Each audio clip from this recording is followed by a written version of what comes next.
Kita akan kembali belajar berdasarkan pengalaman yang pernah Mbah Kendil lalui lagi.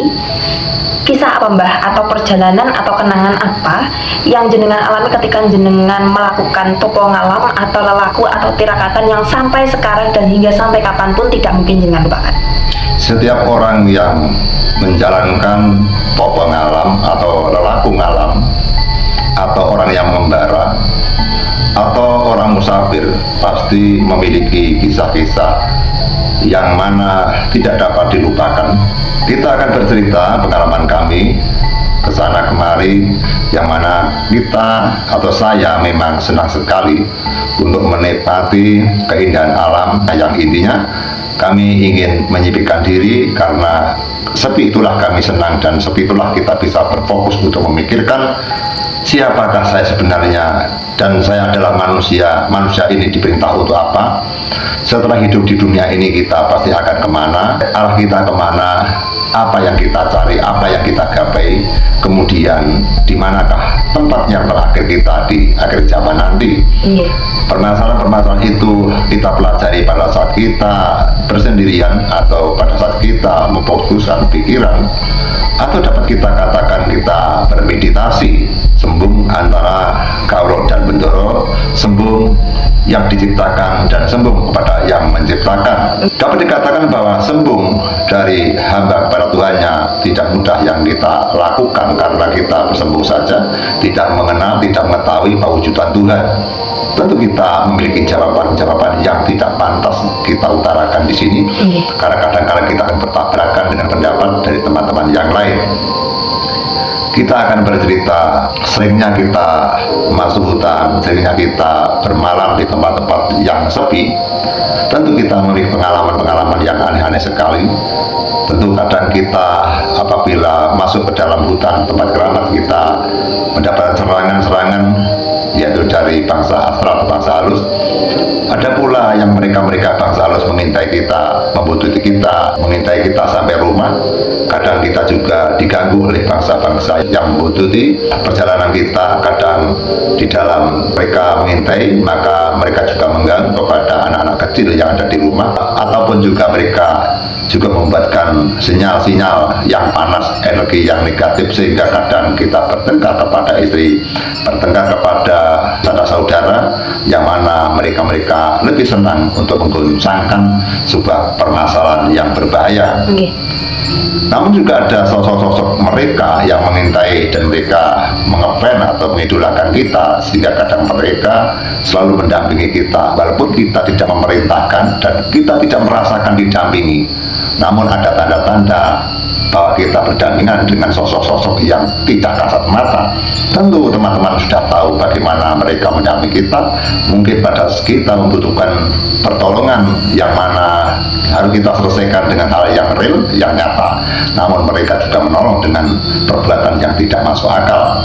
Semakin kita membersihkan diri, semakin kita memberikan hati, maka kita akan tahu pertolongan ini murni dari Sang Pencipta Alam, dan pertolongan ini yang berasal dari bangsa makhluk halus atau bangsa jin, dedemit, dan yang lain-lain. Maka pentingnya orang untuk membersihkan diri, berbuat baik, menolong orang, bersedekah dan sebagainya, untuk membersihkan kolbu kita. Kalau kolbu kita sudah bersih, maka kita akan dengan mudah membedakan ini adalah pertolongan dari Sang Pencipta Alam, dan inilah pertolongan dari bangsa astral atau bangsa lembut. Padahal kita tujuannya hanya mendekatkan diri pada Tuhan. Jangan sampai kita terseret kepada jurang kenistaan, kita jangan sampai tersesat daripada iming-iming atau rayuan-rayuan yang mana mereka menawarkan sesuatu yang akhirnya kita hanya senang sesaat.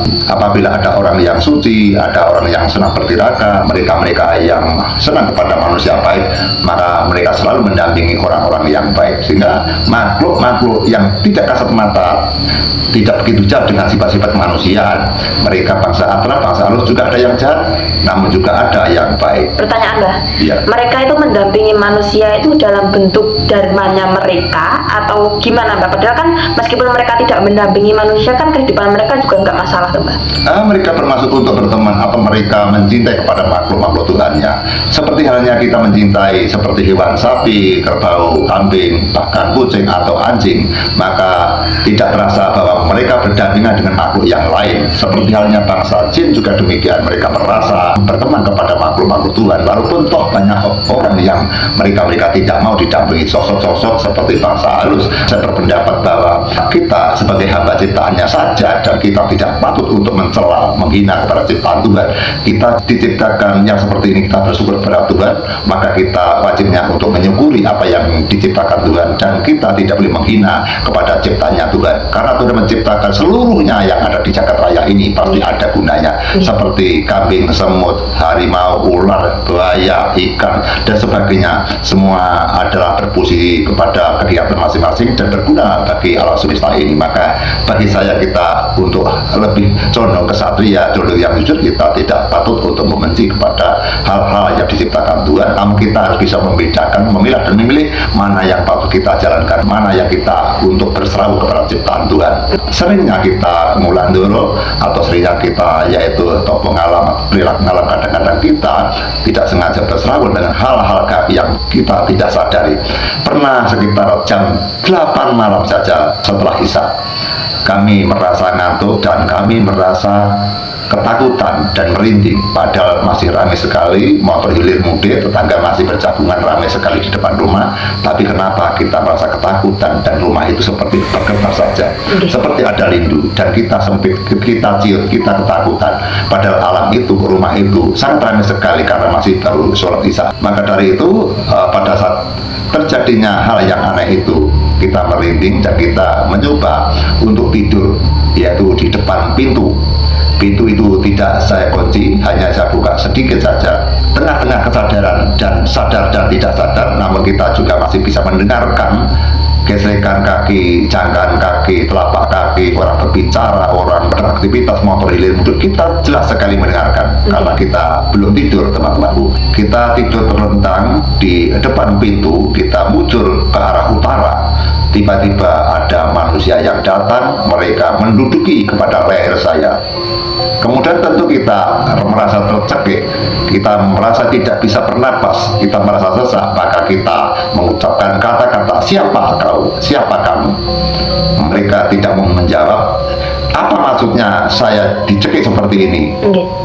Dia tetap tidak menjawab. Kemudian mereka menduduki di leher saya, maka saya angkat seperti ini, seperti halnya manusia biasa, bukan merupakan hantu. Saya anggap itu orang yang tidak saya kenal, mungkin orang-orang yang di jalanan, atau mungkin orang gila yang masuk di rumah saya, karena rumah saya tidak saya kunci. Kemudian saya angkat lagi, akan saya lempar. Kemudian saya tanya lagi, "Apa maksudmu?" Menduduki leher saya, mereka menjawab, "Aku ikut kamu." Saya berasal dari tempat yang jauh dari tempat sini, sehingga tempat itu berada di puncak gunung, dan gunung itu tidak kami sebutkan, kami akan merahasiakan. Mereka hanya mengaku, "Saya dari puncak gunung ini, saya ikut kepada kamu." Kemudian saya menjawab, "Saya tidak ingin kamu ikuti." Itu langsung hilang seketika. "Saya tidak ingin kamu ikuti." Langsung mereka menghilang. Kita bertanya di dalam hati, apakah itu yang dinamakan kodam, yang ikut manusia, yang tanpa berguru? Kita lepas dari perbuatan. Yang penting kita tidak menghamba kepada bangsa, jin, setan, kodam, dan sebagainya. Kita kencang fokus menghamba kepada Tuhan yang Maha Esa. Adapun seperti kodam dan makhluk yang lain, saya anggap mereka adalah makhluk Tuhan yang berdampingan dengan manusia, dan itu hal-hal yang wajar, yang mana tidak dapat kita hindari dan tidak dapat kita usir, karena Tuhan memang meletakkan di jagat raya ini berdampingan dengan kita, bersamaan dengan kita. Banyak sekali kisah-kisah yang kami dapatkan, sehingga orang yang bertapang rame, atau orang mulandoro, atau orang yaitu perilaku ngalam, mereka harus siap diri, karena kalau tidak siap diri, mereka kena kuda-kuda rayuan bangsa astra, atau bangsa siluman, atau bangsa halus. Mereka akan terseret ke jurang kenistaan. Namun apabila mereka sudah memiliki yaitu kesucian hati, mereka memiliki ketakwaan yang kelas tinggi, mereka sudah memiliki fundamental yang kuat tentang ketakwaan dan persembahan pada Sang Pencipta alam, maka mereka akan aman saja, karena mereka atau manusia adalah merupakan makhluk yang sempurna, yang mereka mampu untuk menyisihkan hal-hal yang tidak patut berdampingan dengan kita. Terima kasih. Ya teman-teman, jadi itulah sekelumit pengalaman dari Mbah Khalil Jowo Montro, yang mungkin ini bisa menjadi bentuk pengalaman atau ilmu pengetahuan bagi kita semua. Dan semoga video ini bermanfaat bagi kita semua. Sugeng Rahayu. Rahayu kami nanti, amin ya rabbal alamin.